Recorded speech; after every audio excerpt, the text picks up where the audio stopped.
سميتي عبد الحكيم وعندي 24 عام. عاش حياة عادية والحمد لله.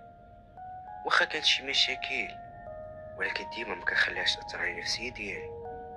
كنت كنقرا قصص ديال الرعب ديال الناس اللي عندهم مشاكل كتر وكبر. كنسى المشاكل اللي عندي ومكتبقى حتى قيمة المشاكل اللي قدامهم. قصتي بدات فاش كنت كندير واحد البحث على الجين، حيت كنت عارف بلي كلشي كيخاف من هاد المخلوقات اللي كتعيش غير في الظلام. بقيت كنقلب من موقع لموقع من صفحات اخرى، ما لقيت حتى شي حاجه اللي غادي تقنع الفضول اللي كان فيا. مشيت لشي كتوبه قدام حتى هما كنلقى فيهم نفس الهضره والقصص، واخا كانت احداث واقعيه بلسان باحثين علماء في هذا العالم وحتى شهادات اطباء نفسيين اللي كيعاينوا حالات ناس دازو من هاد التجارب. صافي عييت من داك الشيء وفقدت الامل بلي راه غادي نلقى شي حاجه اللي غادي ترضي الفضول ديالي. ما علينا، قلت ننزل نتسركل شويه ونبدل الجو، نشمي شويه الهواء برا ديال الدار. كان الليل والظلام فز ناقي بحال الضوء مقطوع. بقيت كنتخيل الصور ديال الجنون وتحضير الشياطين اللي كنت كنشوف في الانترنت اللي كتخلع بزاف. بقيت كنتمشى وتفكيري سارح معاهم. ما نقولش ما كنتش مخلوع، ولكن بحكم انا ديما كنشوف هاد الصور كانت الخلعه ناقصه شويه. سمعت صوت التليفون كيصوني ونجاو. الو. أنا عبد الحكيم، أنا هيثم، لاباس عليك؟ فينك صاحبي؟ من قبيله ولا كنصون عليك؟ جاوبت وقلت لاباس الحمد لله، انا راه خارج من الدار. فين كاين انت دابا؟ أنا قريب الجزيرة اللي كنجلسو فيها، اللي كاين حدا المقبرة، راك عارفة. دوز عندي. قلت ليه حتى انا قريب من تماك، 5 دقائق ونكون عندك. المهم تلاقيت مع هيثم وبقينا هضره جبد هضره، وحتى هو عزيز عليه بحال هاد المواضيع حيت اصلا هو صحافي وكيركز على هاد المواضيع اللي كتثير الجدل بين الناس. قلت في راسي هذه هي الفرصه.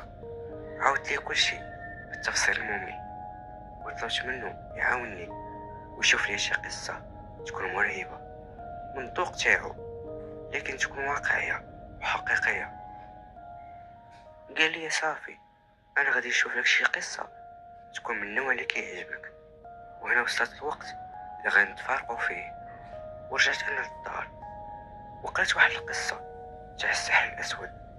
ما حركت فيا والو، حيت كان داك الشيء ولا عندي عادي جدا. كان موعدنا اخر الاسبوع، هو النهار اللي كيكون كلشي جالس، هو نهار الحد. المهم مشيت لحد دارهم ولقيتو كيتسنى فيا وهز واحد الورقه في يديه. سالمنا وهو كيشوف ديك الورقه.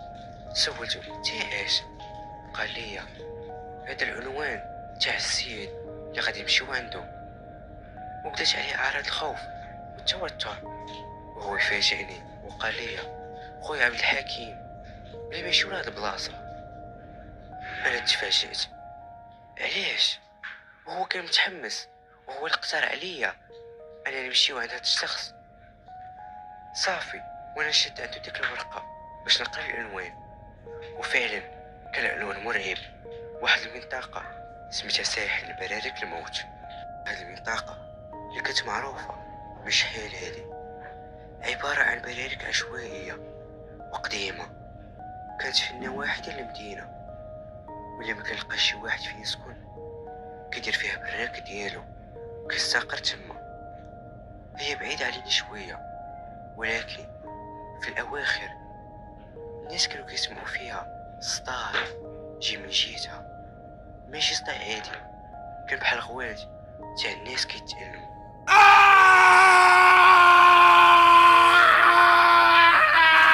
في الأول كانوا كيقولوا واش كيمشيو الدراري ديك البلاصة وكيتضاربوا، ولكن داك الصوت ما كانش كيتوقف، ديما كيسمعوه حتى ولا كلشي كيهضر عليه. وما قد حتى واحد يقرب من ديك البلاصة ويعرف اش واقع تما، حيت هي كتخلع غير من الشوفة. وزيد كمل عليها داك الصوت. المهم جمعوا شي وحدين وقالوها للبوليس، وفعلا ملي سمعوا البوليس بالامر ديال الهوات جاو شي وحدين ومشاو يشوفوا اش واقع ويحلوا المشكل. ولكن عاد من سيدك ترسطيع والخوات في ديك البلاصه ولاو الناس كيسمعوا حتى الخوات ديال دوك البوليسيين.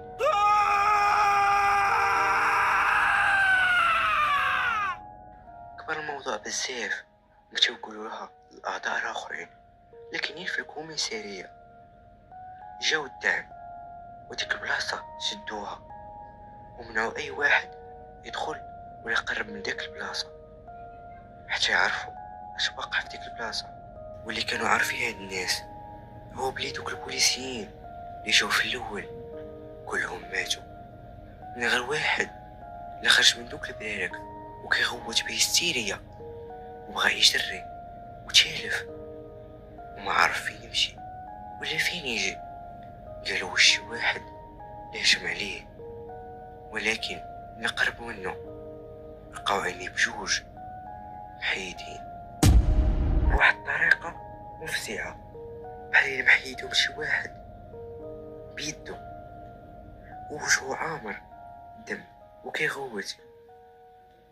جاو الاسعاف وهزوه، وفي الطريق بدا كيقول شي هدرة مفهوماش وكيغوت جنون جنون جنون. كلوية عينيا واحد شوية خدا واحد العديدة كانت في الاسعاف، حديدة عادية ما عرفوش كيفاش تبع بها العنق ديالو وقتل راسو بيديه.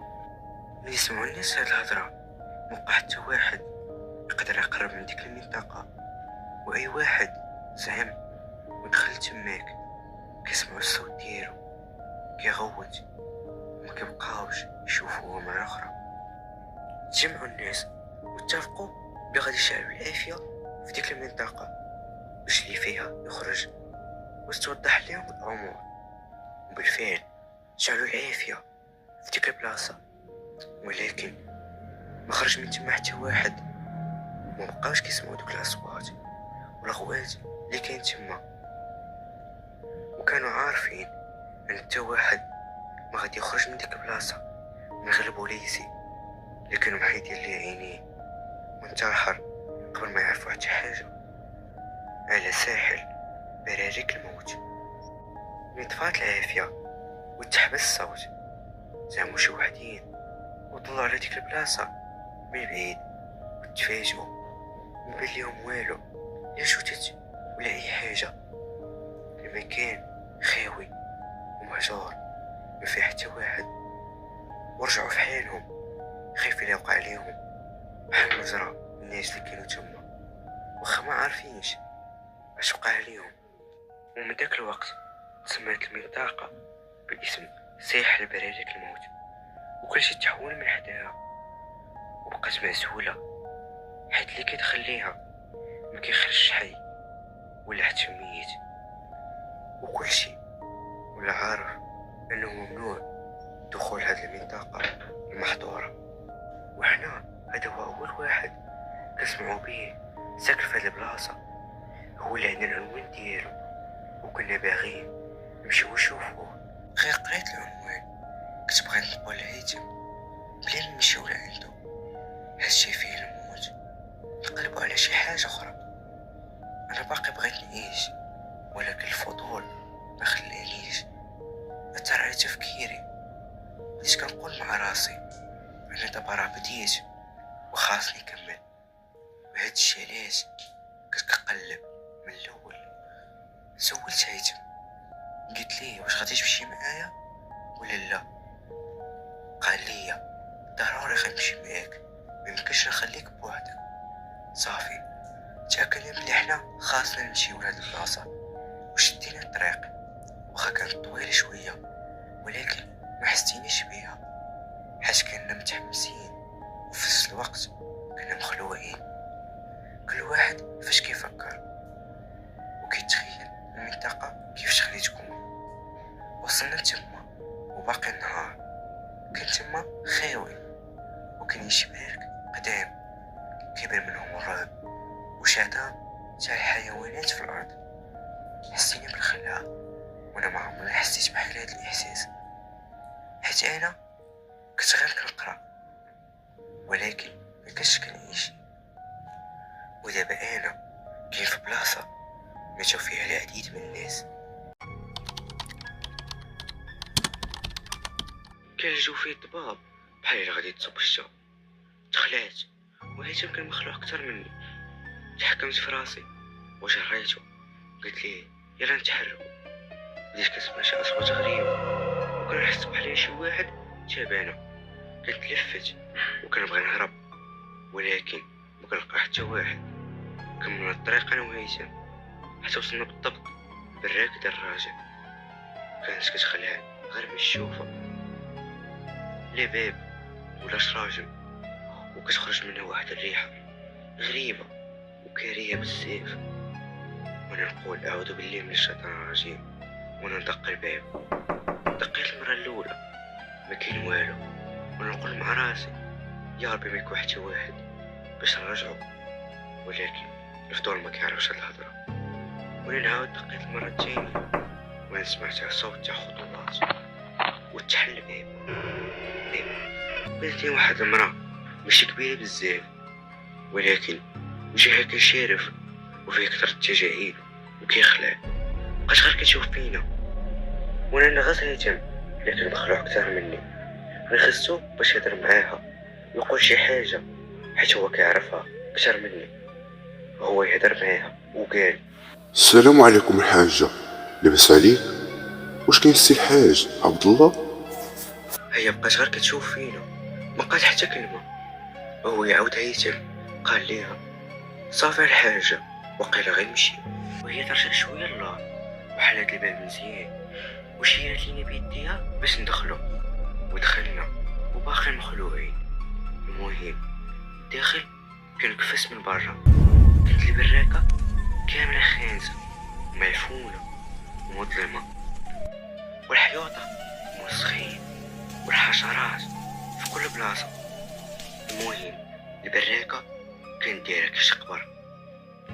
هذا هو أقرب وصف نقدر نوصفه ليكم، وفعلا الناس ما غلطوش فسموا هاد البلاصة باسم برارك الموت. نخليكم مع السبونسور ديال هذا الفيديو، انس ثيم بناء اليوتيوب، صانع صور مصغرة احترافي ومستقيم 100%. هو اللي كيخدم لي براسو الصور المصغرة اللي كندير في الفيديوهات. خدمتو زوينة بزاف، ولا قلتو ليه يجيني من طرف العقل مجهول. عندكم اول صورة مصغرة مجانية والصور الاخرين بثمن رمزي ما غتلقاهم في حتى بلاصة اخرى. غير خلي لكم رقم التواصل في التعليقات وفي الوصف، دخلوا جربوا ما خاسرين والو. انا باش كنقرا اي سورة ديال القران طاحت لي في بالي في ديك الوقيته واحد شويه ونسمع واحد الصوت ديال هيثم حدايا قال السلام عليكم يا أهل الدار. خلعني بداك الصوت اللي دار وقال الله بغيت نقول ليه هضر بشويه ونسمع واحد الصوت من الداخل ديال الدار قال وعليكم السلام. داك الصوت خلاني بزاف تجمدت في بلاصتي وركابي فشلو. درت باش نسول المرا واش هذا هو الحاج عبد الله ولكن ما لقيتهاش حدانا. ما عرفتش فين مشات وحتى الباب ملي دخلنا ما كاينش في بلاصتو ولاو دايرين بينا غير الحيوط.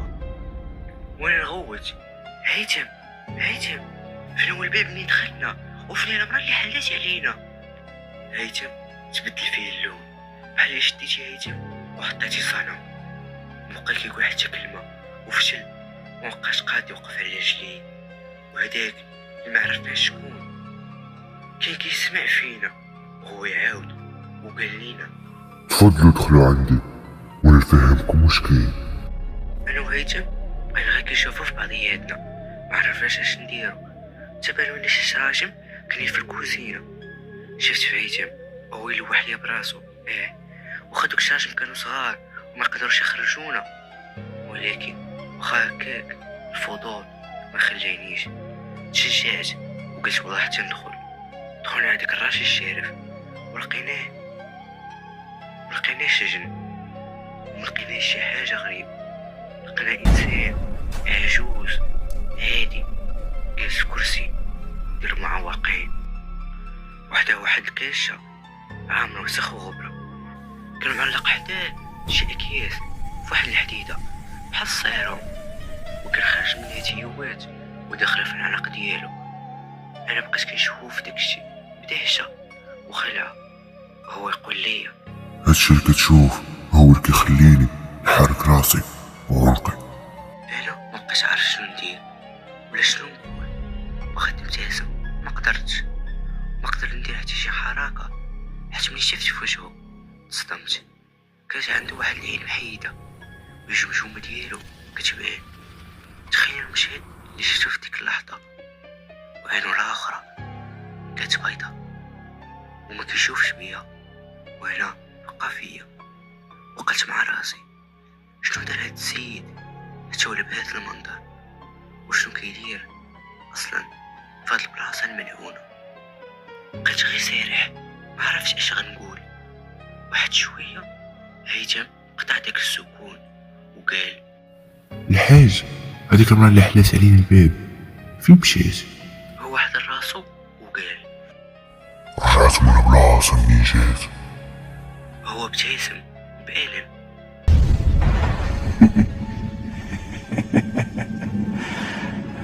وبقى كيشوف في الأرض وقال رجعت البلاصة اللي تحت رجليك اللي كلنا غادي نرجعو ليها. أنا مع الخلعة بديت كنقرا واحد الآية من القرآن بصوت منخفض. هو غير سمعها تعصب والملامح ديال وجهو تبدلات وخوت عليا بزاف وقال لا ما تعليش صوتك، ما تقراش القرآن هنا، إلا سمعوك غادي يخرجوا، ما تخليهمش يسمعوك. هيثم تكلم وسولو والباب اللي دخلنا منه فين مشى. الراجل رد عليه وحتى هو ولا مخلوع بحالنا. اللي سمعني قرأت القرآن وقال الباب كان خاصو أخبر هاد القبار ما فيهاش أبواب. وملي غوت بصوت عالي وجهو تبدل وشديتو الخلعة كتر منه، ولا كيشوف في جنيبو بهستيريا، واخا هو ما كيشوفش كيتلفت بجنيبو بحال اللي كيشوف. درجة هيثم وقال لي عافاك خلي صاحبك ما يغوتش. انا مبغيتهمش يرجعوا، انا غوت عاوتاني وقلت لي شكون هادو اللي ما بغيتيهمش يرجعوا؟ علاش كتهضر الحاج؟ قول لينا. هاد المره جاوبني هيثم وقال دابا غير سكت وخلينا نعرفوا شنو كاين. انا رديت بعصبيه اش من الموضوع؟ هو قال لي بلي حنا كاينين في القبر، واش عارفاش هاد الشيء؟ راه حنا دابا ميتين ومدفونين تحت التراب. قال لي انت غير صبر ونقسم من الاخوات حنا غادي نعرفوا اش كاين. بقى كيدور في عينيه في البلاصه اللي حنا فيها ومخلوع. الراجل قال خليني نشرح لكم، انا غادي نعاود لكم كل شيء. انا خدام شيفور كنسوق واحد الشاحنه ديال نقل بضائع، وكنتعاش من هاد الخدمه بخير الحمد لله. واخا كانت خدمه صعيبه ولكن هذا هو اللي قدر الله. واحد النهار جاو عندي شي ناس بان عليهم من الاثرياء باللباس والطوموبيلات الفاخره. فاش جاو كيسولوا عليا، مشيت عندهم بداو كيشكروا فيا وكيقولوا لي بلي كيسمعوا عليا هضره مزيانه، والناس عاودوا لهم عليا وعلى خدمتي المتقونه وبلي انا كنوصل الامانه في الوقت وبزاف ديال الهضره الزوينه. من بعد دخلوا لي في الموضوع وعلاش جاو، وقالوا بلي انا غادي نوصل لهم واحد الشاحنه ديال السردين المعلب. انا وافقت وسولت على خلاص واش هما اللي غادي يخلصوني ولا الناس اللي غادي نوصل الحموله. بقاو كيشوفوا في فضياتهم. قال لي واحد اللي غادي ترجع حنا اللي غادي نخلصوك وغادي نتصرفك مزيان. لحد هنا كلشي مزيان، ولكن اللي مكانش مزيان هو العنوان اللي غادي نوصل ليه للحموله. الطريق تاعو خاصنا ندوز من منطقه براريك الموت. هاد المنطقه اللي حتى واحد ما يقدر يدوز منها. غير شفت هاد الكلمه تراشات على كل شيء. انا راحل وعندي اولاد صغار وخاصني نكبرهم، ما بغيتش نيتمهم من دابا، ولكن الفلوس اللي عرضوا عليا غراتني وخصوصا أنا كنت كندوز بواحد الأزمة مالية. كنت عندي الكريديات ومراتي كانت حاملة وعندي بزاف د المصاريف وكانت الحركة عيانة، واضطريت باش نوافق ونمشي لهاد البلاصة. قبلت وشارجو ليا خدام الحمولة، وكان وقت الانطلاق ديالي مع 5:30. كان هداك الوقت فصل الشتاء كيكون فيه نهار قصير ودغيا كتغرب الشمس. الحمولة كانت تقريبا شي 50 صندوق كملوها، وركب معايا واحد من الرجال صاحب الحمولة وشدينا الطريق. الخوف والتوتر كان مسيطر على الجو، والراجل اللي معايا كان غير ساكت، ما قال والو في الطريق كاملة. ما عرفت واش كان خايف ولا مالو، وحتى انا بقيت غير ساكت وكنلهم الوحيد ديالي هو نفوتو هاد البلاصة وهاد البرارك في اقرب وقت. قربنا لديك البلاصة، بقيت كنطلب الله في خاطري، كنقول يا ربي انا عندي وليدات وباقي محتاجيني، يا ربي يكون هادشي اللي كنسمعو على هاد البلاصة ما يكونش حقيقي. وصلت 11 ديال الليل، دخلنا لمنطقة البرارك وهو يطفى لينا الضو. جاب الله انا كندير السكون، موقفناش، كملنا الطريق. اول حاجة درتها هي طلعت الساج اللي حدايا، حيت فين ما طلعت جهة البرارك كنقول بلي شي حاجة تخرج لي وتجرني. المهم قطعنا شي امتار فهاد البلاصة، ويلا بديت كنحس بالامان والراحة حتى تقلب كلشي.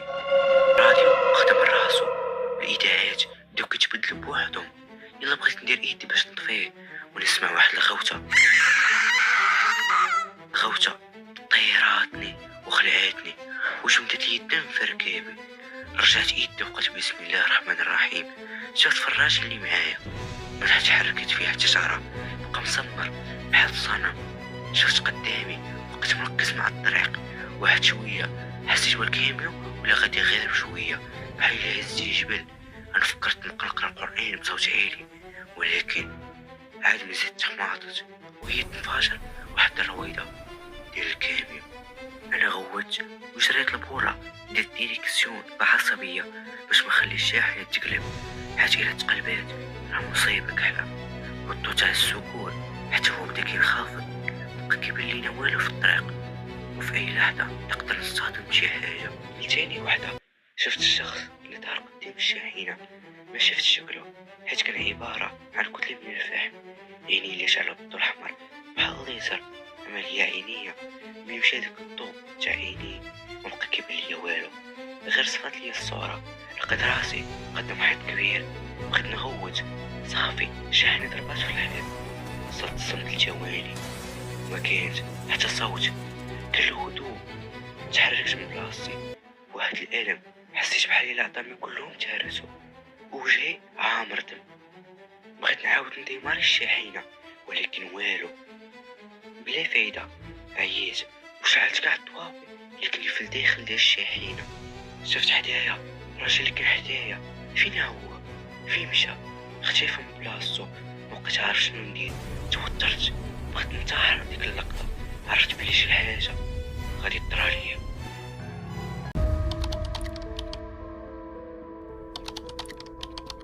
شفت في الراجل اللي حدايا ما لقيتوش، الباب اللي كان جهته محلول. انا خفت يكون طاح من الشاحنه. فاش تصاطحنا مع الحيط بقيت تنعيط عليه، والو ما كاين حتى شي رد. كانت المزاج من بان ليا والو، وانا قررت باش نخرج ونطلع عليه واش مات ولا باقي حي ولا اش هاد المصيبه. فاش طحنا ما كنتش عارف في ديك اللحظه ان هاد القرار هو اسوأ حاجه اللي غندير في حياتي. اول ما خرجت راسي باش نطلع عليه حسبت لي واحد يد كحله جايه جهه وجهي. مع الخلعه كنت غادي نفقد التوازن ديالي ونطيح خارج ديال الشاحنه، ولكن رجعت بالسربه لداخل وسديت الباب وشفت واحد الجسم كامل كحل بحال الا محروق. زدحت على الباب، كنت محروق تماما من راسو حتى رجلي، ما كنت فيه حتى حاجه واضحه من غير عينين اللي كانوا بيضين وفيهم رقعه حمراء. ضرب في الباب وطاح وهو يصدر صوت كيشبه الانين.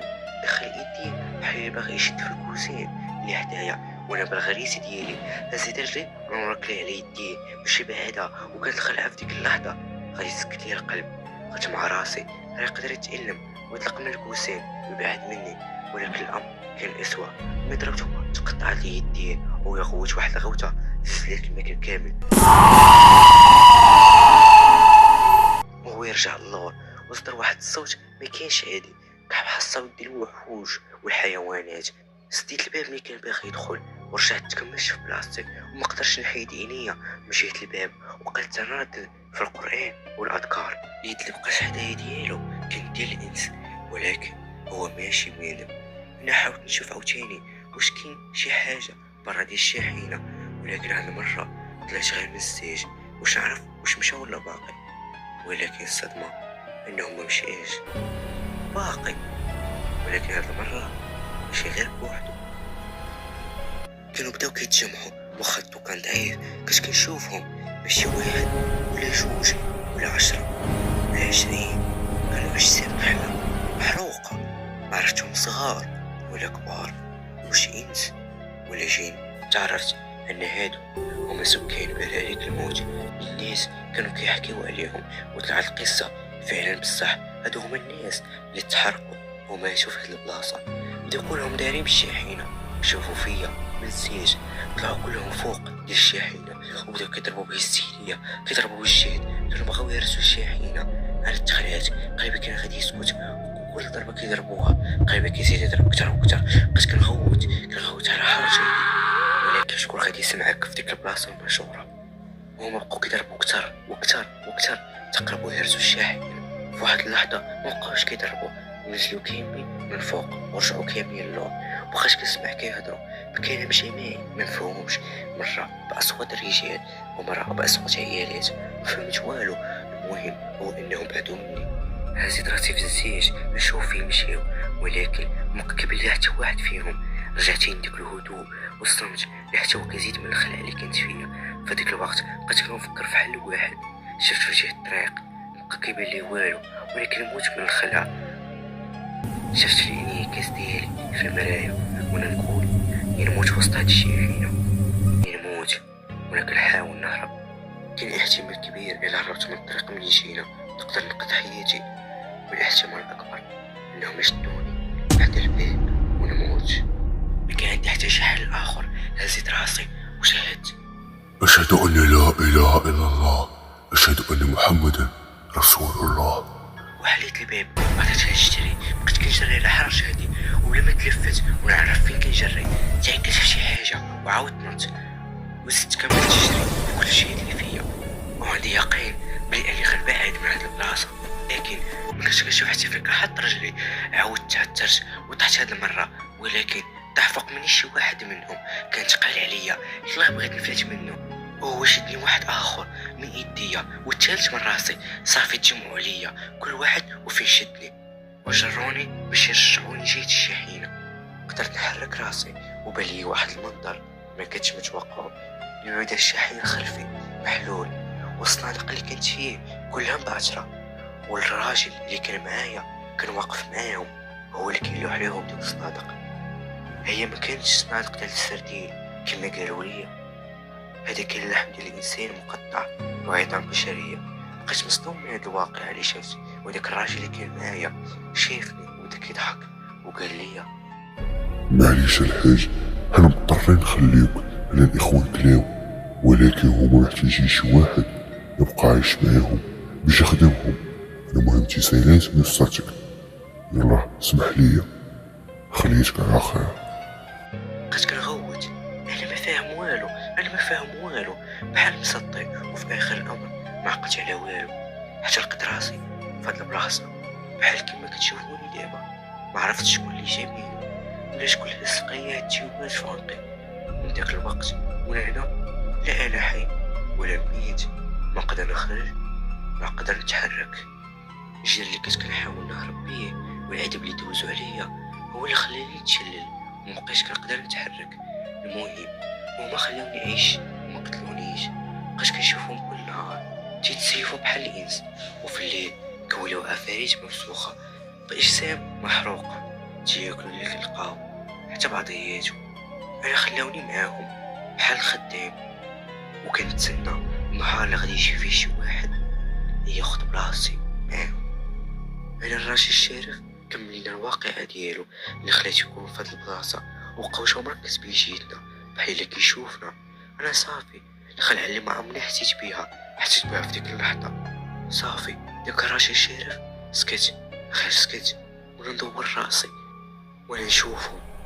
شفتهم كانوا رجال ونساء، شي غادي على رجلي وشي كيزحف في الارض، كلهم كيشوفوا فيا انا وهيثم، وحتى هو شافهم وبدون شعور بدينا كنجريو كل واحد شد جهة. ولكن سمعنا الصوت داك الراجل الشارف قال لينا غير رجعوا، فين غادي تهربوا؟